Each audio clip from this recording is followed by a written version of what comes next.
Hello. हाँ, राधे राधे। राधे राधे। अरे देखो, कनेक्ट नहीं हो रहा क्या? आप तुमने? अरे हाँ, अभी बस ऑन करना चाहिए थे। नहीं कनेक्ट हो रहा है क्या? फोन लाओ ना। नहीं, मुझे किसी और की शक्ल नहीं दिख रही है, क्योंकि कुछ लोग तो अच्छा आ ही जाते थे। 6:30 हो गया। अच्छा। हाँ, हो गया, वो अर्चना आ गई, दिख गया। हाँ हाँ, चार चार बज गए। हाँ, ठीक है, ठीक है। चलो। जब वो उनका आ गया तो हमारा भी कोई। हाँ, फिर तो ठीक होगा। वो तो किसी एक का मुझे हाँ वो हाँ, लग रहा था कि कोई दिख दूसरी नहीं रही वाली। थी ना। तो नहीं, मैंने ऑन कर दी। वो थोड़ा कई रहती है ना फीडबैक मेरे था। पास। कौन सी वाली अब क्लास के लिए ऑन चल कर गया, दिया? आ गया कनेक्ट। ठीक है, ठीक है, ओके। हाँ, ठीक है।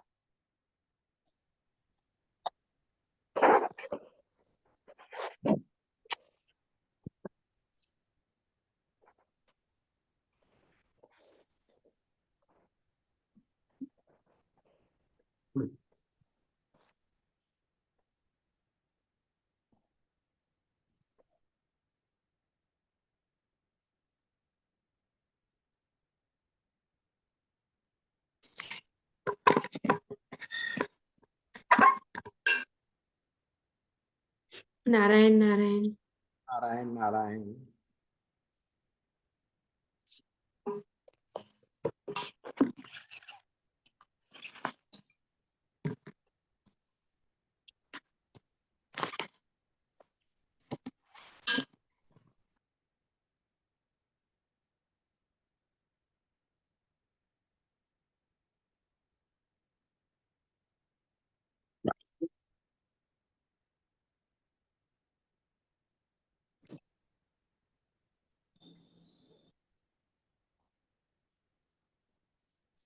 राधे राधे भैया। राधे राधे। राधे।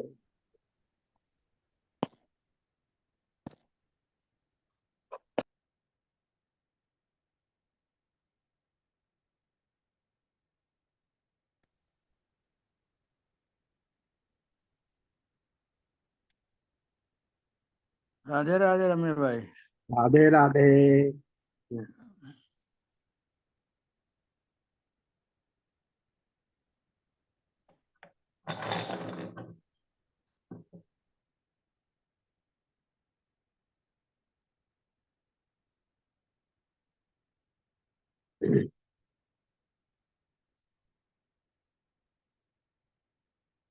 चलिए प्रारंभ करते हैं।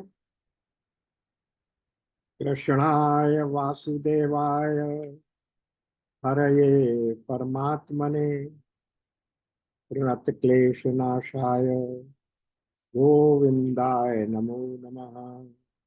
गोविंदाय नमो नमः। गुरुर्ब्रह्मा गुरुर्विष्णु गुरुर्देवो महेश्वरः गुरु साक्षात् परब्रह्म तस्मै श्री गुरुवे नमः। श्री गुरुवे नमः।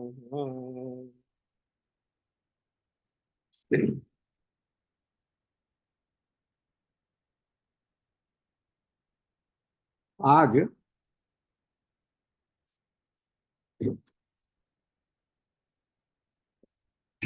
ईशावास्योपनिषद के अंतिम यानी 18वें मंत्र पर प्रवेश कर रहे हैं। कल हमने 17वें मंत्र तक देख लिया था। अब इसमें क्या कह रहे हैं ये देखिए। ये 15, 16, 17, 18 ये 4 मंत्र स्तुति के प्रार्थना के मंत्र हैं और उनमें उसी परम ब्रह्म की प्रार्थना की जा रही है, लेकिन अलग अलग नामों से उनको संबोधन किया जा रहा है। तो 3 मंत्र हमने देख लिए थे। आज चौथा प्रार्थना का मंत्र है, उसमें प्रवेश कर रहे हैं। अग्ने नय सुपथाराये अस्मान विश्वानि देव वयुनानि विद्वान योध्यस्म जुहिराण मेनो भूयिष्ठाम ते नम उक्तिम विधेम। हे अग्ने, हमें कर्म फल भोग के लिए सन्मार्ग से ले चल।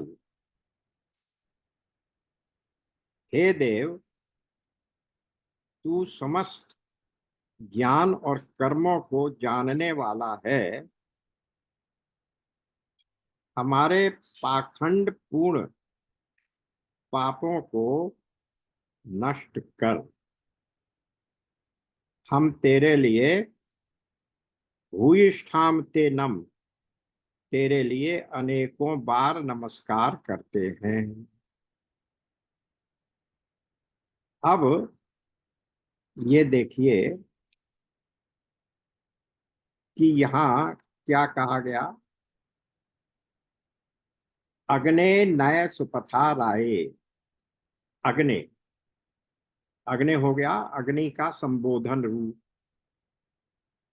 अग्नि को जब अग्नि कह दिया तो अग्नि का संबोधन हो गया। हे भगवान अग्नि, हे अग्नि स्वरूप परमात्मा।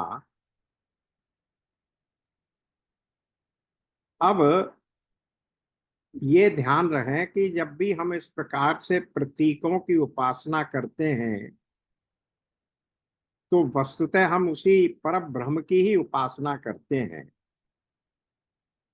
जिस भी रूप या जिस भी गुण में हमारी श्रद्धा होती है, उस रूप या गुण के प्रतीक को हम मानकर उसकी उपासना करते हैं, पर वस्तुतः उपासना हम उस नाम और रूप के माध्यम से भी करते ही उसी पर ब्रह्म की ही, उसी पर परमात्मा की ही उपासना करते हैं। तो इसी तरीके से हमने क्या देखा कि सबसे पहले जो 15वां श्लोक आया उसमें क्या कहा गया था? 15वें में, सॉरी, हाँ, 15वें में कहा गया पूषण वापु। पूषणेश कर्ष यम सूर्य, सॉरी 16, पूषणेश कर्षे यम सूर्य प्राजापत्य। तो वहां हमने सूर्य की उपासना, सूर्य का संबोधन लेकर, पूषण सूर्य का नाम है, तो इस मंत्र में भगवान के प्रतीक के रूप में सूर्य को संबोधित किया। फिर उसके बाद 17वें श्लोक में क्या आया? वायु अनिलम अमृतम अथेदम। इस मंत्र में हमने वायु को संबोधित किया, वायु का प्रतीक लेते हुए फिर हमने उसी भगवान को, उसी परम ब्रह्म को वायु के नाम से संबोधित किया। अब इस तीसरे रूप में आज हम अग्नि को, अग्नि के रूप में भगवान को संबोधित कर रहे हैं, संबोधित कर, लेकिन तीनों संबोधन अंततः उसी भगवान के लिए ही है, क्योंकि ना सूर्य अलग है, ना वायु अलग है, ना पृथ्वी अलग, ना अग्नि अलग है। एक बात और ध्यान दीजिए, वैदिक मंत्रों में, केवल वैदिक मंत्रों में ये 4-5 नाम ही आते हैं, वायु, अग्नि, वरुण, सूर्य इत्यादि। बाद के पौराणिक ग्रंथों में फिर राम, कृष्ण, शिव, विष्णु, महेश इत्यादि के नाम आना शुरू हुए, लेकिन वैदिक ग्रंथों में यही नाम आते हैं। तो इसलिए यहाँ भी तीनों नामों से ही भगवान की प्रार्थना की जा रही है, किंतु ये केवल प्रतीक है नाम, ये वास्तव में अंदर अंतर नहीं है, तत्वतः अलग अलग नहीं है। एक ही तत्व के, उस एक ही परम ब्रह्म के अलग अलग नाम हैं, जो उनके अलग अलग लक्षणों या गुणों के आधार पर दिए गए हैं। तो अब इस प्रकार सत्य तो एक ही है, तत्वतः एक ही है, उसी को अलग अलग नामों से हमने इन 3 श्लोकों में, 3 मंत्रों में अलग अलग नाम से बुलाया। अब हम आ जाते हैं अग्नि नय के अर्थ पर। अग्नि को क्या कहते हैं? अग्नि का अर्थ है पावक, जो पवित्र करता है। अग्नि का एक नाम पावक है। पावक का अर्थ जलाने वाला नहीं है, पावक का अर्थ है पवित्र करने वाला। फिर अग्नि का एक अर्थ है अग्रणी, जो हमें आगे आगे ले चले। और फिर अग्नि का एक अर्थ और है प्रकाश, अभिव्यक्ति। और प्रकाश का तात्पर्य क्या होता है? ज्ञान। तो प्रकाश में ही ज्ञान है, और उस ज्ञान में ही सही दिशा में ले जाने का सामर्थ्य है। इसलिए इतने सब नामों के गुणों को, अग्नि के इन सब अर्थों को ध्यान में रखकर अगर हम ये कहें कि अग्नि नए अग्नि नए सुपथा राय, इसका अर्थ क्या होगा? हे प्रभु, हमारे जीवन की कलुषता को, हमारे जीवन के पापों को भस्म करो, उन पापों को भस्म करके हमें पवित्र बनाओ, और हे ज्ञान स्वरूप अग्नि, हमें सही दिशा की ओर अग्रसर करो। अग्रणी का अर्थ ये हो गया। तो इस प्रकार आगे ले जाने वाली अग्नि हमारे कलुषों को, हमारे पापों को भस्म करके, ज्ञान प्रदान करके हमको सही दिशा की ओर अग्रसर करो, हमारा मार्गदर्शन करो। तो सीधी सीधी बात, अग्ने नय सुपथा राये, हे अग्निदेव, इस प्रकार से हमारे पापों का, कलुषों का नाश करके हमें पवित्र बनाते हुए हमें सही दिशा में मार्गदर्शन करो और हमें ज्ञान प्रदान करो। फिर कहाँ ले चलो? अग्नि नय सुपथा राये, अच्छे पथ पर, सही मार्ग पर, सन्मार्ग पर, सतमार्ग पर, सुपथा जो अच्छा पथ है, उस पर हमको अच्छे रास्ते पर ले चलो। अब ये जो अच्छा रास्ता है उसका विस्तार थोड़ा सा समझिए। अच्छे रास्ते का विस्तार कहाँ तक हुआ? गीता के 8वें अध्याय में क्या कहा गया? 8.24, जिस मार्ग में ज्योतिर्मय अग्नि अभिमानी देवता है, दिन का अभिमानी देवता है, शुक्ल पक्ष का अभिमानी देवता है और उत्तरायण के 6 महीनों का अभिमानी देवता है, उस मार्ग में मरकर गए हुए ब्रह्मवेता योगी जन उपर्युक्त देवताओं द्वारा क्रम से ले जाए जाकर ब्रह्म को प्राप्त होते हैं। यानी जो सूर्य है, जो तेजस्विता का, ज्ञान का, बुद्धि का प्रतीक है, जो उत्तरायण है, वो प्रकाश का प्रतीक है, दिन है, अग्नि है, प्रकाश है, उत्तरायण है, ये सब क्या है? सात्विक भाव के प्रतीक है। और इसलिए वहां कहा गया कि जब हम मृत्यु के बाद कहीं ले जाएं तो उत्तरायण में हम मरे, दिन में हम मरे, यानी दिन का देवता हमें आगे ले जाए, इस प्रकार करके ये सब लोग हम करते हैं विस्तार से।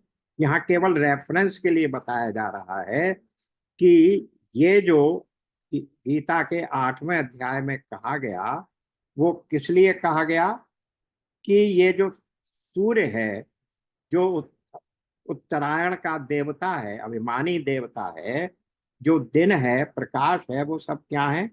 ये ज्ञान का प्रतीक है। और इसी ज्ञान के प्रतीक को हम गायत्री मंत्र में भी कहते हैं। ओम भूर्भुवः स्वः तत्सवितुर्वरेण्यम। वही सूर्य से प्रार्थना है कि हे सविता भगवान, हमारी बुद्धि को शुद्ध करो, धियो यो नः प्रचोदयात्, हमारी बुद्धियों को शुद्ध करो और हमको अच्छे काम में लगाओ। तो जो बुद्धि को शुद्ध करके अच्छे काम में लगाने वाला देवता है, वो क्या है? निष्कामता की ओर, पूर्णता की ओर ले जाएगा। और जो सकामता की देव ले जाने वाला है, आसक्ति की ओर, भोग की ओर, विकास विलास की ओर ले जाने वाला देवता है, वो चंद्रमा, वो हमको सकाम की ओर ले जाएगा। सकाम मार्ग में जो हमने पुण्य पाप किए हैं उनको भोग लेने के बाद फिर हमें यहीं आना पड़ेगा, यानी मुक्ति नहीं मिलेगी। ब्रह्मवेता योगी जन उपर्युक्त देवताओं द्वारा क्रम से ले जाकर ब्रह्म को प्राप्त होते हैं। ब्रह्म की प्राप्ति की स्थिति इसमें नहीं आएगी, क्योंकि जो दूसरा मार्ग है, धूमो रात्रि तथा कृष्ण, जिस मार्ग में धूमाभिमानी देवता है, रात्रि अभिमानी देवता है, कृष्ण पक्ष का अभिमानी देवता है, दक्षिणायन के 6 महीनों का अभिमानी देवता है, उस मार्ग में मरकर गया हुआ सकाम कर्म करने वाला योगी चंद्रमा की ज्योति को प्राप्त होकर स्वर्ग में अपने शुभ कर्मों का फल भोग कर वापस आता है। तो तात्पर्य क्या हुआ? तात्पर्य ये हुआ कि एक अर्ची मार्ग है, प्रकाश का मार्ग है, और एक धुएं का मार्ग है, अंधकार का मार्ग है, जिसको वहां एक को देवयान कहा गया, एक को पुत्रयान कहा गया। देवयान से पुनरावर्तन नहीं होता, वो ब्रह्म को प्राप्त हो जाता। लेकिन पितृयान से क्या होता है? कर्म फल भोग लेने के बाद फिर जन्म लेकर पृथ्वी पर ही आना पड़ता है। और चूंकि जन्म मरण ही सबसे बड़ा भय है, इसलिए क्या प्रार्थना की जा रही है? अग्ने नय सुपथाराये। हे अग्निदेव, हमारे पापों का वो भस्म करते हुए हमें अच्छे मार्ग से होकर लेकर चलो, अच्छे रास्ते से चलो, हमें देवयान से लेकर के चलो। लेकिन इसमें आभास क्या हो रहा है कि लेकर कब चलो? मृत्यु के बाद। वही तो बात कही जा रही है। लेकिन क्या ऐसा संभव है कि जीवन भर, कल भी ये बात आई कि जीवन भर हम सकाम कर्म करते रहें, अंधकार का मार्ग अपनाते रहें, धूम्र मार्ग का पर आचरण करते रहें, और फिर हमें मृत्यु होने पर हमें उत्तरायण का मार्ग मिल जाएगा, अर्ची मार्ग मिल जाएगा? इसलिए अच्छा रास्ता जीवन काल में ही हमें अपनाना चाहिए। उन्हीं को सुलभ होगा जो जीवन भर अच्छे रास्ते से चलते हैं। इसीलिए गीता में ही भगवान ने 8.7 में क्या कह दिया? देखिए 8.7।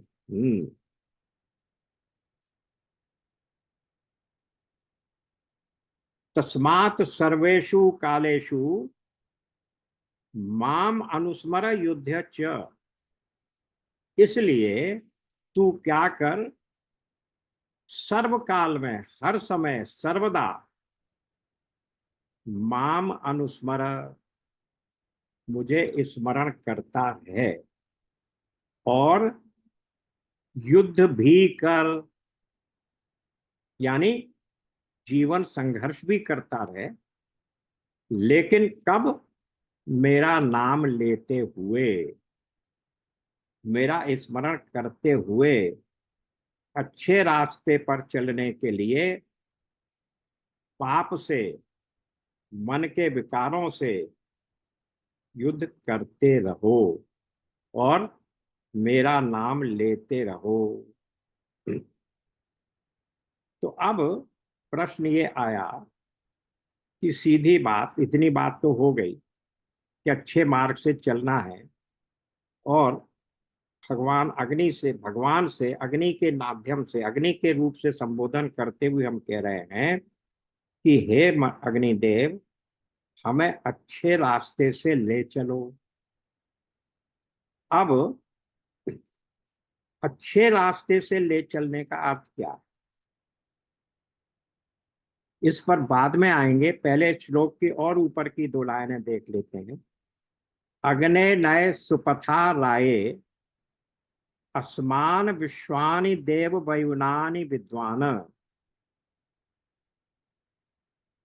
तो विश्वानि देव वयुनानि विद्वान, विश्वानी का अर्थ विश्व नहीं होता है। विश्व का अर्थ आजकल हम लोग संसार मान लेते हैं, यूनिवर्स मान लेते हैं, ब्रह्मांड मान लेते हैं, लेकिन विश्व का अर्थ है समस्त, ऑल कैंपसिंग। तो ये क्या कह रहे हैं?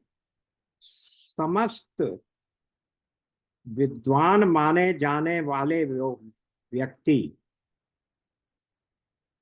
हम जो हमने कर्म किए हैं, वयानानु का अर्थ है जो हमने कर्म किए हैं, वयुनानी वयन से बना, कर्मों को जो हमारी संकल्पों की जो हमारी संपूर्ण श्रृंखला है, उन सब कर्मों को, अच्छे या बुरे को, जन्म से लेकर अब तक के समस्त कर्मों को आप जानते हैं। इसलिए हे प्रभु, आप क्या करो, जुहुराण जो हमारे ताव पैंच वाले कर्म हैं, पाप कर्म हैं, पाप रूप कर्म कुटिल होते हैं, उन सब कुटिल पापों का नाश कर दो। युयोधि, नीचे श्लोक में आया, युयोधि उन सब का नाश कर दो। और उन सब का नाश करके क्या करो, हमें अच्छे मार्ग पर ले चलो, हमें मुक्ति दिला दो। अब इसमें कई लोगों ने, अलग अलग आचार्यों के अलग अलग मत हैं, लेकिन हम लोग शंकराचार्य जी के मत को मानते हैं। इसलिए देखिए हमारे उसमें क्या कहा गया, श्लोक में, बुक में देखिए, हे अग्ने मुझे सुपथ अर्थात सुंदर मार्ग से ले चल। यहां सुपथ, अभी अच्छा मार्ग कौन सा है ये बता रहे हैं। अच्छा मार्ग है, ये विशेषण दक्षिण मार्ग की निवृत्ति के लिए है, जो अभी हमने देखा। जो कौन सा मार्ग, धूम्र मार्ग, अंधकार का मार्ग, चंद्रमा का मार्ग, पितृयान मार्ग, उस सब को यहाँ उन्होंने कह दिया दक्षिण मार्ग की निवृत्ति के लिए है। वो यानी सुपथ कौन सा है, जिसमें हमें दक्षिण मार्ग से होकर नहीं जाना पड़ता है। और वो दक्षिण मार्ग क्या है वो भी यहाँ समझा दिया। मैं आवागमन रूप दक्षिण मार्ग से उब गया हूं, क्योंकि अभी हमने देखा वो दक्षिण मार्ग क्या करता है, पितृयान, हमारे अच्छे बुरे कर्मों का भोग करने के बाद फिर भी हमें यही इसी संसार में क्षीणे पुण्य मृत्युलोक विशंति, फिर हमें वहीं इसी मार्ग में, इसी संसार में जन्म मृत्यु के भोग भोगने के लिए ले आता है। तो हे अग्नि, हे अग्नि के द्वारा प्रतीक किए जा रहा हो भगवान, परम परमात्मा, परम ब्रह्म, आप कृपा करके मेरे उन अच्छे बुरे पापों को जलाते हुए, उनका नाश करते हुए मुझे अच्छे मार्ग से ले चलो, और ये जो दक्षिण मार्ग है इससे मुझे निवृत्ति दिलाओ। क्योंकि ये दक्षिण मार्ग क्या है, आवागमन रूप दक्षिण मार्ग है, उससे मैं ऊब गया हूं। अतः आपसे प्रार्थना करता हूं कि ये जो कर्म फल विशिष्ट, इन कर्मों का फल होगा ही, हम लोगों को हमारे संपूर्ण कर्म ज्ञानों को जानने वाले हे देव, तू क्या कर, हमें कर्म फल के भोग के निमित्त पुनः पुनः आने जाने के रहित शुभ मार्ग से लेकर चल। जो अब तक किए हैं उन सबको जला दे, अच्छे बुरे सब कर्मों को, और फिर क्या कर, कर्म फल भोग के निमित्त पुनः पुनः जन्म और मृत्यु के चक्र में कर्म और फल भोगने के निमित्त पुनः पुनः आने जाने से रहित शुभ मार्ग से ले चल, जहां जन्म और मृत्यु के आवागमन का चक्र न हो। और ऐसा करने के लिए क्या करना पड़ेगा, हमारे जो कुटिल यानी जो पाप कर्म किए हुए हैं, कलुष जो हमने किया हुआ है, उस सब पापों को जला दे, उनका नाश कर दे। तब हम विशुद्ध होकर हम अपना इष्ट प्राप्त कर लेंगे। तो यानी इस ऐसा करके फिर हम क्या पहुंचेंगे, वही अर्ची मार्ग से ब्रह्म ब्रह्म को प्राप्त कर लेंगे, और जन्म कर्म के फल से निवृत्त होकर हम फिर इस महाभय भयादाने वाले इस बंधन से मुक्त हो जाएंगे। किंतु हम और कुछ करने में समर्थ नहीं है, किसी और प्रकार से तेरी पूजा परिचर्या उपासना करने में समर्थ नहीं है। इसलिए हम बार बार आपको नमस्कार करते हैं, अर्थात नमस्कार से ही तेरी परिचर्या करते हैं। इस प्रकार इस श्लोक में देखिए, 16वें में कहा पूषा, दूसरे में कहा 17वें में कहा वायु, 18वें में कहा अग्नि, लेकिन इन तीनों के माध्यम से कहा किसको, उसी को, परमात्मा को। और सब में यही मांगा कि हमें हमारे पापों को, हमारे दोषों को नष्ट करके हमें अच्छे मार्ग से, इस वाले श्लोक में अंतिम में कर दिया, परिणति कर दी कि सबसे सबका नाश करके, क्योंकि तू हमारे अच्छे बुरे सब कर्मों को जन्म से लेकर अब तक के और उससे पूर्व जन्म के भी सब कर्मों को जानने वाला है, तो तू उन सब कर्मों का नाश कर दे, जिससे हम इस जन्म कर्म फल भोगने वाले बार बार जन्म और मृत्यु के बंधन से बच जाएं। ऐसे मार्ग से तू हमें ले चल। ये बात यहाँ कही गई है। सुपथा का मतलब यही है, ऐसा मार्ग। सुपथ वो कौन सा मार्ग है, जो जन्म कर्म के फल से मुक्त होकर जो मार्ग हमें प्राप्त होगा, वो मार्ग, यानी जिस पर जाकर फिर हमें दोबारा इस जन्म में नहीं आना पड़ेगा, जन्म और मृत्यु के चक्र से हम मुक्त हो जाएंगे। पर उसका साधन क्या है हमारे पास? एक भक्त की तरह यहाँ प्रार्थना कर रहे हैं कि साधन मेरे पास कुछ नहीं है अलावा आपको बारंबार नमस्कार करने के। तो इसीलिए देखिए वहां शब्द आया है भूयिष्ठाम, भूय कहते हैं बार बार, तो ते नम, मैं बार बार आपको नमस्कार कर रहा हूं। इसी नमस्कार से ही हम तेरी परिचर्या कर सकते हैं। इतने को ही आप मेरी परिचर्या को स्वीकार करके मुझे उस आवागमन रूप दक्षिण मार्ग से मत ले जाइए, मुझे सुपथा, सुपथ अच्छे मार्ग से ले जाइए, जहां से फिर दोबारा लौटकर आना नहीं होता है।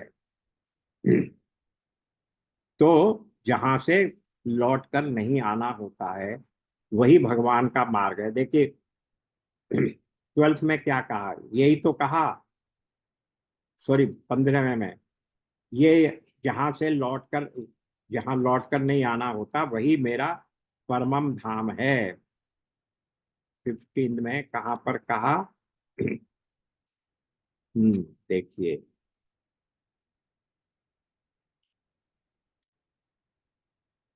यद गत्वा न निवर्तन्ते, 15.6,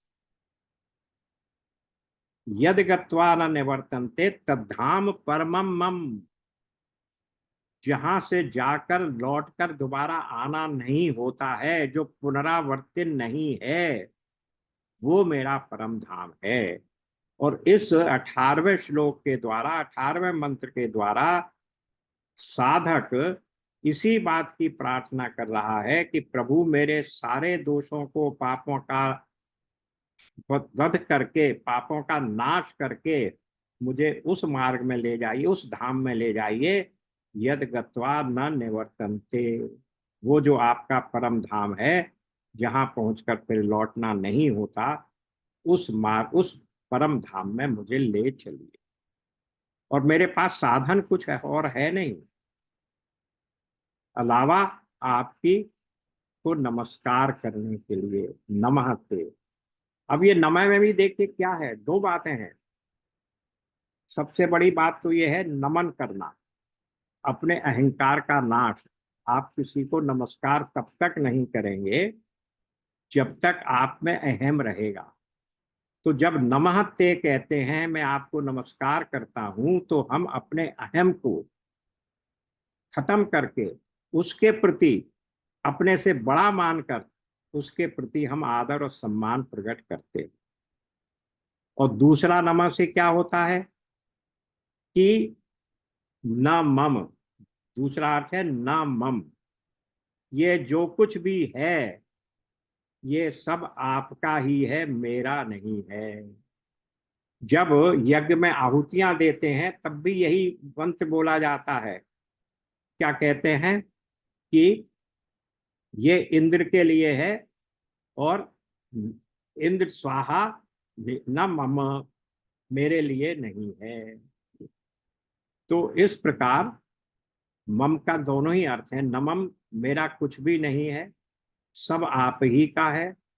और दूसरा अर्थ है मैं आपको अपने से बड़ा मानकर नमस्कार करता हूं, यानी अपने अहंकार का नाश और अपने में जो आसक्ति है, वस्तुओं को, व्यक्तियों को, परिस्थितियों को अपना समझने की जो आसक्ति है उसका भी त्याग करता हूं, मेरा कुछ भी नहीं है। तो इस प्रकार से इस नमः के द्वारा ये सब बताया जा रहा है कि इस प्रकार की पूजा, इस भाव से पूजा की जाएगी तो आप मुझे वहां ले जाएंगे जहां से फिर लौटना नहीं होता। ये इस श्लोक का, इस मंत्र का अर्थ। अब हमारे पास थोड़ा समय है इस पूरे ईशावास को, क्योंकि ये बहुत महत्वपूर्ण उपनिषद है। इसके जो 18 श्लोक हैं, 18 मंत्र हैं, वो केवल इसी उपनिषद का अंतिम मंत्र नहीं है, बल्कि शुक्ल यजुर्वेद संहिता के दोनों शाखाओं माध्यनंदिनी और काण्व शाखा का भी अंतिम मंत्र है। इसलिए भी ये अत्यंत महत्वपूर्ण मंत्र है। अग्नि ईश्वर का प्रतीक है, इसलिए अग्नि से की हुई प्रार्थना ईश्वर से ही की हुई प्रार्थना है। अब इसका थोड़ा सा उपसंहार समझते, बल्कि उपसंहार नहीं, उपसंहार तो हो गया है 18वें श्लोक से। अब इसको हम सिंहावलोकन कहते हैं हिंदी में। अब ये शब्द कहाँ से आया है ये भी जरा सा समझिए। जब सिंह चलता है तो चलते चलते थोड़ी थोड़ी दूर के जाने के बाद वो पीछे देखता जाता है, तो अवलोकन करता है। तो सिंह कैसे चलता है? पीछे अवलोकन करता हुआ चलता है। इसलिए जब हम पीछे की बातों को ध्यान में रखते हुए करते हैं, विचार करते हैं, तब हम कहते हैं सिंहावलोकन। सिंह जैसे अवलोकन करता चलता है, उसी प्रकार से हम इस ग्रंथ का थोड़ा सा सिंहावलोकन करें, ये बात कही गई। तो अब हम सिंहावलोकन कैसे करते हैं, देखिए। सबसे पहले मंत्र में क्या बताया गया? जगत में ईशावासमिदम यत यत सर्वित जगत्याम जगत, यत सर्वम जगत्याम जगत। इस जगत में जो कुछ भी है, छोटा या बड़ा, चर या अचर, जड़ या चेतन, वो सबका सब ईश्वर के द्वारा आच्छादित कर देने योग्य है। इस सबको ईश्वर के द्वारा आच्छादित कर दो। ईश्वर से ढक देने के योग्य है। अब ये कहने का तात्पर्य क्या है कि इन सब में ईश्वर ही ईश्वर बैठा हुआ है, इन सबके भीतर ईश्वर है। जैसे कहा जाए कि घड़े को मिट्टी से ढक दो, अरे घड़ा तो मिट्टी ही है, तो घड़े को मिट्टी से ढक दो, यानी समझ लो कि घड़ा हो, सकोरा हो, मिट्टी के छोटे बड़े जितने भी बर्तन हो, वे अपने नाम रूप और आकार में अलग अलग दिखते हों, उनमें बहुत हो, लेकिन उस बहुत के भीतर जो एकत्व है उस पर हमारी दृष्टि जानी चाहिए। और इस संसार के नानात्व में सब जगह जो एक मेवा अद्वितीय ब्रह्म अपने आप को मैनिफेस्ट कर रहा है, अभिव्यक्त कर रहा है, उसकी तरफ हमारा ध्यान निरंतर रहना चाहिए। तो ये बात बताई गई पहले मंत्र में। और इसके अर्थ क्या हुआ, इसके आगे भी जो उन्होंने कह दिया, माँ गृधा कस्यचित् धनम, उसका अर्थ क्या है? हमारे जब हम संसार में रहते हैं तो हमारी तीन ऐषणाएं होती हैं। क्या? सबसे पहली वित्तेषणा, धन कमाओ। फिर पुत्रेषणा, उस धन का से वैभव ऐश्वर्य भोग प्राप्त करो। और फिर तीसरी लोकेषणा, संसार में यश और कीर्ति प्राप्त करो। तो इन तीनों ऐषणाओं को की प्राप्ति को भी खंडित करता है ये मंत्र। जब कह दिया कि क्या कह दिया, माँ गृधा कस्यचित् धनम, गिद्ध की तरह किसी दूसरे के धन को मत देखो, उसकी ओर लालच की निगाह मत रखो, लोभ मत करो, क्योंकि ये धन किसका है, यानी किसी का नहीं। अब जब ये कह दिया तो इससे तात्पर्य क्या निकला कि अब आप कर्म मत करो। फिर भाई कुछ भी करने के लिए कर्म करना पड़ता है, जब आपने कह दिया कुछ भी मत करना है तो इसका अर्थ ये नहीं लगना चाहिए कि कुछ भी मत करो। इसलिए दूसरे श्लोक में, दूसरे मंत्र में क्या कहा, देखिए, कुर्वन्ने वे कर्माणि, इस लोक में कर्म करते हुए ही 100 वर्ष जीने की कामना करो। इसलिए वो जो पहले मंत्र का एक गलत अभिप्राय निकल सकता था कि तुम कुछ मत करो, उसको दूसरे मंत्र के द्वारा स्पष्ट कर दिया गया कि कर्म तो करो, किंतु उस कर्म के द्वारा किसी दूसरे के धन के ऊपर गिरद दृष्टि मत रखो, क्योंकि ये धन किसी का नहीं है। कस्यचित् धनम, ये धन किसका है, यानी किसी का नहीं है। अब इस बात का जब खंडन कर दिया गया, तब फिर हम क्या आ गए, तीसरे मंत्र पर आ गए। तीसरे मंत्र में क्या कह दिया, तीसरा मंत्र कि तीसरे मंत्र में कह दिया कि कर्म न लिप्यते नरे। हाँ, दूसरे ही में कह दिया, देखिए नीचे की पंक्ति, कर्म करते रहो, पर किस तरह से कर्म करो कि जिससे वे कर्म तुम्हें लिपायमान न हो, तुम्हें लिप्त न करें।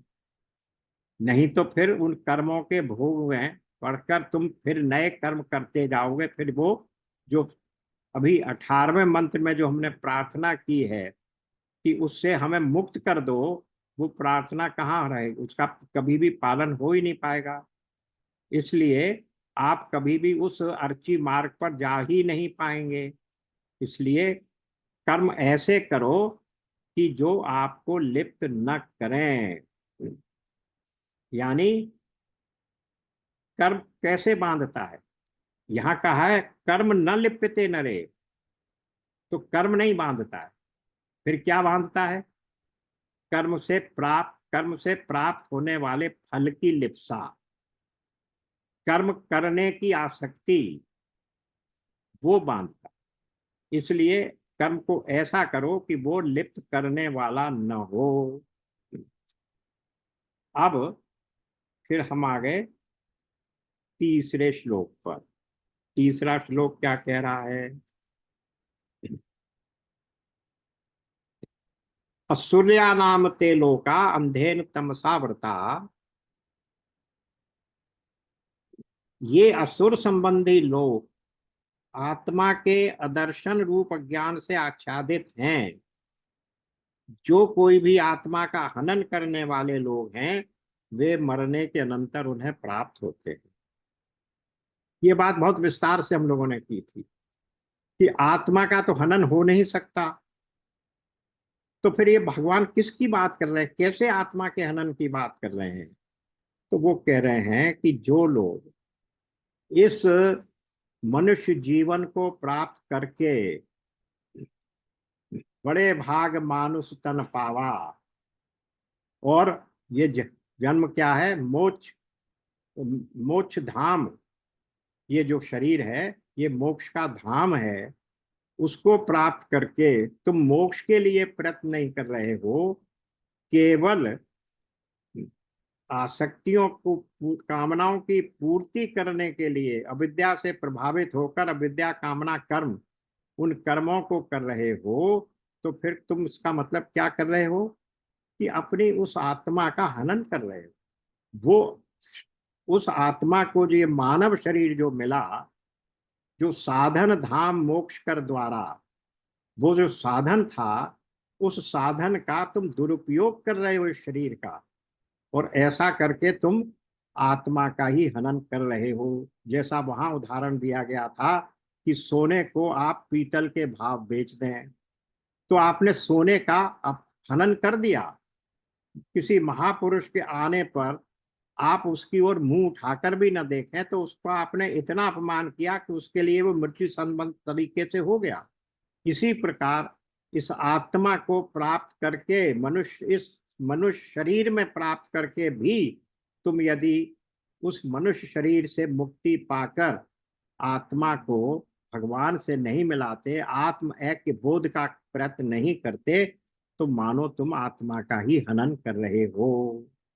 अब इसके बाद फिर आ गए हम, किसमें आ गए, चौथे श्लोक में आ गए। अब चौथे पांचवें श्लोक में क्या बताया गया है। चौथे पांचवें छठे सातवें आठवें बताया जा रहा है आत्मा का स्वरूप, ब्रह्म का स्वरूप। तो ब्रह्म और ब्रह्म ज्ञानी दोनों की ही महिमा समान रूप से इसमें दी गई है। चौथे पांचवें मंत्रों में यह बताया गया कि परमात्मा कुछ नहीं करते हुए भी सब कुछ करता है। अनेज देखम, हिलता भी नहीं है अपनी जगह से, फिर भी सब कुछ कर लेता है। परस्पर विरुद्ध धर्मों का आश्रय है, ये बता दिया गया। परमात्मा के लिए वो कहा स्थिर रहते हुए भी दौड़ता है, पाणीपाद न होते हुए भी सारे कर्म करता है। तो इस प्रकार से भगवान के, उस ब्रह्म के जो विशेष गुण हैं, जो विरोधाभासी हैं, उन गुणों की ओर ध्यान दे दिया, एक दूसरे के विरुद्ध। भगवान के जो विरुद्ध धर्म है, तो वो दूर रहते हुए भी पास है। अब हर व्यक्ति, अब इसमें एक बहुत ही गहरी बात हो, हर व्यक्ति अपने अपने रूप में पूर्ण है या अपूर्ण है। अब हम कहते हैं क्या कहते हैं, ममे वांशो जीव लोके जीव भूतः सनातनः, हम अपने को अंश मानते हैं। गीता में भी कहा कि भगवान का जीव भगवान का अंश है, लेकिन क्या भगवान का अंश है इस रूप में मानते हैं? उस बात को बहुत व्याख्या हम कर चुके हैं, उसको अभी उसमें न जाके केवल एक छोटा सा उदाहरण देख लेते हैं। क्या बात देखते हैं, एक व्यक्ति की एक फोटो है, उसका एक बहुत बड़ा एनलार्जमेंट करा के उसने अपने दीवार पर टांग रखा है, और एक बहुत छोटी सी उसका बना निकाल के पासपोर्ट साइज की एक फोटो को उसने अपने पासपोर्ट पे चिपका रखा है। तो क्या ये दोनों में से एक छोटा वाला जो चित्र है वो क्या अपूर्ण है? छोटा होते हुए भी वो पूर्ण है। उनमें से दोनों फोटो अपने आप में पूर्ण हैं। वैसे ही हर व्यक्ति अपने उस लघु नाम रूप में भी पूर्ण है। हम आत्मा की दृष्टि से भी पूर्ण हैं ही, नाम रूप की दृष्टि से भी हम अपने रूप में पूर्ण हैं। अब इसके बाद जो हमारे श्लोक आ गए, छठा और सातवां, यस्तु और सर्वाणी भूतानि आत्मनेव अनुपश्यति। छठा और सातवां, वहां ब्रह्म की बात हो रही थी, पांचवें छठे तक, अब पांचवें तक, चार और पांच में। अब यहाँ ब्रह्म ज्ञानी की, यानी सॉरी, ब्रह्म के साधक की बात हो रही है। जो साधक संपूर्ण भूतों को आत्मा में देखता है और समस्त भूतों में भी आत्मा को ही देखता है, वह इस सर्वात्म दर्शन के कारण ही किसी से घृणा नहीं करता। और फिर इसके आगे वाले में ही कह दिया कि जो ऐसा व्यक्ति है, सातवें में देखिए, तत्र को मोह का शोक एकत्वम अनुपश्यत। जो व्यक्ति सब भूत आत्मा ही हो गए जिसके लिए, उसके लिए न तो किसी से घृणा करने का कोई प्रश्न है, और ना ही उसको किसी प्रकार का कोई शोक अथवा मोह हो सकता है। क्योंकि शोक और मोह कब होंगे? जब हम किसी दूसरे के वियोग से पीड़ित होंगे, तब तो शोक होगा। लेकिन जब हमारे अतिरिक्त कोई दूसरा है ही नहीं, तो शोक किसका होगा और मोह किससे होगा? इसलिए जब हमने ये आत्मा को मान लिया कि सर्वभूतेषु च आत्मानम, सब भूतों में मेरी ही आत्मा है और मैं सब भूतों में हूं, तो फिर न तो किसी से राग और द्वेष होगा, न घृणा होगी, न शोक और मोह होगा। ये किसके लिए बताया? साधक के लिए। तो इस प्रकार छठे सातवें श्लोक में ये बता दिया गया। अब हम आपने देखा फिर आठवें श्लोक में क्या आया? ये आत्मा सर्वगत शुद्ध अशरीरी, ये सब है। आत्मा के गुण बता दिए, सब ओर से सब जगह गया हुआ है, इसलिए इस प्रजापतियों को उनकी योग्यता के अनुसार पृथक पृथक वो काम कर देता। अब यहाँ नवे से क्या आ गया? 6 श्लोक आ गए, 9, 10, 11, 3, 12, 13, 14। इन 3 श्लोकों में 3-3 का जो ग्रुप है, उसमें विद्या और अविद्या की एकता बताई गई, और संभूति और असंभूति की बात बताई गई। तो वहां क्या बताया गया? 9, 10, 11 की विद्या का मतलब हुआ देव की उपासना। शंकराचार्य यहाँ पर विद्या को वो ज्ञान वाली विद्या नहीं बता रहे हैं। वो कह रहे हैं जो विद्या है वो क्या है? देव की उपासना है। और दूसरी जो अविद्या है, उसको विद्या का विरोधी नहीं मान रहे हैं। उसने कहा कि वो कर्म है। तो यज्ञ आदि के द्वारा स्वर्ग की प्राप्ति कराने वाला कर्म आपको अंधतम में ले जाएगा। लेकिन जो विद्या है, सॉरी, हाँ, जो विद्या है वो आपको और भी गहरे कर्म में ले जाएगी, क्योंकि फिर आप केवल देवता की उपासना करेंगे। तात्पर्य है इन तीनों श्लोकों का, विद्या, विद्या और कर्म का, कि न विद्या के अकेले विद्या से ही काम चल सकता है और ना ही केवल कर्म से चल सकता है। इसलिए इन तीन दोनों में समन्वय होना चाहिए। विद्या यानी कर्म, अविद्या यानी कर्म, और विद्या यानी भगवान को जानना, काम करना, देव की उपासना। ब्रह्म को जानना नहीं, देव की उपासना। इसी प्रकार से फिर आगे के आगे तीन, संभूति, असंभूति, वो भी तीन का ग्रुप है। तो संभूति असंभूति में भी वही बात है। संभूति का अर्थ क्या है? संभूति का अर्थ है, वहां भी वही है कि किस प्रकार से हम क्या करें। संभूति असंभूति, शंकराचार्य, उनके अनुसार संभूति का अर्थ है कार्य ब्रह्म, और असंभूति का अर्थ है कारण ब्रह्म। वहां भी यही है। अच्छा, कार्य ब्रह्म कौन सा है? जो ईश्वर जिसको हम कहते हैं, औपाधिक ब्रह्म, जो कार्य करता है, इस संसार की रचना करता है, उसको कहते हैं कार्य ब्रह्म। और जो कुछ भी नहीं करता, जो पूर्णतः केवल निर्गुण निराकार शुद्ध बुद्ध मुक्त है, उसको हम कहते हैं कारण ब्रह्म। तो इन दोनों में भी किस प्रकार से उनका समन्वय किया जाए, इसी को दृष्टि रखकर कैसे व्यवहार किया जाए, इसको बारे में ही बताया जा रहा है उन तीन श्लोकों में।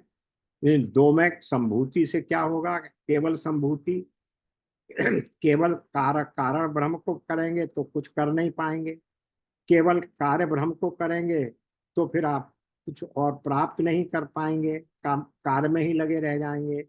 इसलिए तीसरे में कह दिया, इन दोनों में समाहार करो, दोनों को मिलाकर इनके बीच में, इनके द्वारा दोनों की साधना करके दोनों के समन्वय से कर्म करो।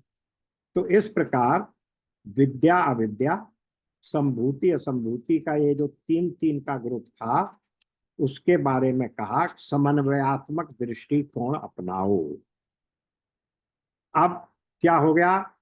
हम लोग आ गए 14वें श्लोक तक, असंभूति संभूति। अब 15, 16, 17, 18, ये 4 श्लोक अभी हमने रिसेंटली कल और उससे पहले के सेशन में किए ही हैं। वो क्या है? सबसे पहला जो महत्वपूर्ण श्लोक है 15वां, वो बहुत महत्वपूर्ण है। क्या कह रहे हैं? हिरण्यमयेन पात्रेण, यानी ये जो सत्य है, उस सत्य को आपकी माया के हिरण्यमय पात्र ने ढक रखा है। जो चकाचौंध वाला पात्र है, उसको आपकी माया ने ढक रखा है। हे पूषण, हे भगवान, मुझ सत्य धर्मा को आत्मा की उपलब्धि कराने के लिए तू उस आवरण को हटा दे, क्योंकि मुझ में अकेले में ये सामर्थ्य नहीं है। बिना तेरी सहायता के, बिना तेरे मार्गदर्शन के, बिना तेरे द्वारा शक्ति दिए, मैं उस संसार के आकर्षणों से नहीं लड़ सकता हूँ। वो इतने अधिक आकर्षण करने वाले हैं, इतने अधिक शक्तिशाली हैं कि आदमी उनको छोड़ ही नहीं पाता। सुनते हैं रोज लेकिन छूट नहीं पाते। तो कैसे छूटेंगे? आपकी ही शक्ति से वही छूटेंगे। यही बात 15, 16 और 17, 18 में, चारों में किसी ना किसी रूप में यही कह दी गई कि भगवान आपकी शक्ति मुझे दो, जिससे मैं इन संसार के आकर्षणों से छूटकर आपके उसमें लग जाऊं। अब यहाँ एक बात थोड़ी सी बस और समझनी है, समय भी है 2-3 मिनट हमारे पास, कि इतना सब करके अंत में जो कहा गया वो कहा क्या जा रहा है? कहा ये जा रहा है कि भाई जब आपने उसको वहां 15वें श्लोक से पहले उसको सब कुछ दे दिया साधक को, तो फिर अब वो ये क्यों कह रहा है कि तुम ऐसा करो, यानी 17-18 में, कि आप मुझे शक्ति दो और अपने इसको उघाड़ लो, हटा लो। वो साधक सिद्धि गुरु के लिए नहीं कह रहा है, आचार्य के लिए नहीं कह रहा है। वो श्लोक कह रहे हैं कि जो साधक गण हैं, जिन्होंने अभी उसको प्राप्त नहीं किया है, उस भावना को, कौन सी भावना को, कि सबकी आत्मा में मैं हूं और मैं सबकी आत्मा में मैं हूं और मेरी आत्मा में सब है, इस भाव को जिसने अभी प्राप्त नहीं किया है, उसके लिए बता रहे हैं कि तुम ऐसा करो कि ये सब मुझे ही ये सब लोग भी उसी बात को प्राप्त कर लें। कृतम स्मर, बार बार ये कहा गया है, माम स्मर युद्धक्षय कृतम स्मर, बार बार हमें आपका हम स्मरण करते रहें। ये भगवान की ओर ले जाने वाला बड़ा गुण है और बड़ा ही मंत्र है। इसलिए शरणागत की चरम भूमिका ये 4 श्लोक हैं। इस प्रकार से ये चारों श्लोक के बाद ये पूरी हो जाती है ईशावास। पर फिर रह जाता है क्या? शांति पाठ। उपनिषदों में शांति पाठ प्रारंभ में भी है और वही श्लोक, वही मंत्र अंत में भी। क्यों है? प्रारंभ में शांति पाठ किस लिए है? कि मुझे दैहिक दैविक भौतिक तापों से बचाइए भगवान, जिससे मैं उनके द्वारा इस ग्रंथ के अध्ययन करने के दौरान किसी भी प्रकार से उनके द्वारा पीड़ित नहीं हूं। एकाग्रता से मैं इस ब्रह्म ज्ञान का अध्ययन कर सकूं, इसके लिए वो शांति पाठ उसमें है। और ये बाद का शांति पाठ किस लिए है? कि हे भगवान, मैंने अब जो कुछ पढ़ा, जो कुछ स्वाध्याय किया, जो कुछ मनन कर रहा हूं, वो मुझे आत्मसात हो और ये संसार के दैहिक दैविक भौतिक ताप मुझे तंग न करें। मैं उस पर निधिध्यासन, मनन और निधिध्यासन करके उस ज्ञान को आत्मसात कर सकूं। इसलिए प्रारंभ में भी और अंत में भी उपनिषदों में शांति पाठ करने का नियम है। तो इस प्रकार से आज हमारी ये ईशावास्य उपनिषद पूरी होती है। अब ये सोचना है कि नेक्स्ट उपनिषद कौन सी शुरू की जाए। अर्चना जी आप बताइए, आपको थोड़ा सा बैकग्राउंड है।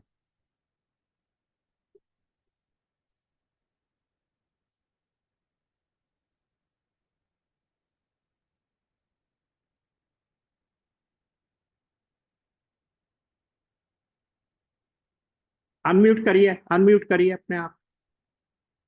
हाँ जी। केनो उपनिषद कर सकते हैं हम इसके बाद। केन, हाँ, केन कर सकते। वो थोड़ी छोटी है, सिंपल है थोड़ी। हाँ, केन भी कर सकते हैं, मुंडक भी कर सकते हैं, जो आप। मुंडक, हाँ मुंडक भी कर सकते हैं, जो भी आप कराएं मुंडक भी चलो कर तो ठीक सकते है, हैं। केन या मुंडक में से किसी एक को शुरू हाँ करेंगे। जी। उसके लिए पहले मैसेज कर देंगे। अब हाँ जी। प्रॉब्लम क्या आएगी कि सबके पास वो शायद केन या मुंडक की वो छोटी वाली प्रति नहीं होगी, अच्छा अच्छा। लेकिन वो जो 9 उपनिषदों का एक साथ बाउंड वॉल्यूम है वो हम्म अवेलेबल है गीता प्रेस हम्म। में, शांकर हाँ भाष्य जी वाले। हाँ जी। हाँ जी हाँ जी। वो सब लोग मंगा लें तो फिर कभी भी कोई भी उपनिषद करते रहेंगे तो हम कर मिल हम्म, जाएगी। जी हाँ, यही हाँ वाला। जी। ईशादी नौपनिषद नहीं, उस वाली ईशादी नौपनिषद शांकर भाष्य एक उनका अपना भी है, वो तो बिल्कुल ही गलत है। कल मैं मुंडक के एक नहीं दो ये था, एकदम अलग कर रखा, सॉरी ईशावास के एकदम नहीं, अलग। ये शंकर भाष्य वाला ही है मेरे पास। यही यही सबके पास हो तो जब कभी भी हम एक उपनिषद हम्म, खत्म करके दूसरी पर जाएंगे तो फिर वो अवेलेबिलिटी की प्रॉब्लम नहीं रहेगी।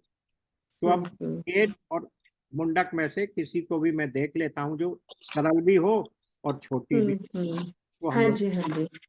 वैसे प्रश्नोपनिषद भी छोटा ही है। हाँ, पर प्रश्नोपनिषद नहीं, केन या मुंडक ही बेटर है। ठीक ठीक। ठीक। ओम पूर्णमदः पूर्णमिदं पूर्णमदं पूर्णात् पूर्णमिदं मुदच्यते पूर्णमुदच्यते पूर्णस्य पूर्णस्य पूर्णमादाय पूर्णमेवावशिष्यते। पूर्णमेवावशिष्यते। ओम ॐ शांति शांति शांति शांति। शांति। नारायण नारायण। नारायण नारायण। सबको नमस्ते। राधे राधे। नमस्कार नमस्कार राधे भाई साहब। राधे अंकल। नमस्कार। नमस्कार जी।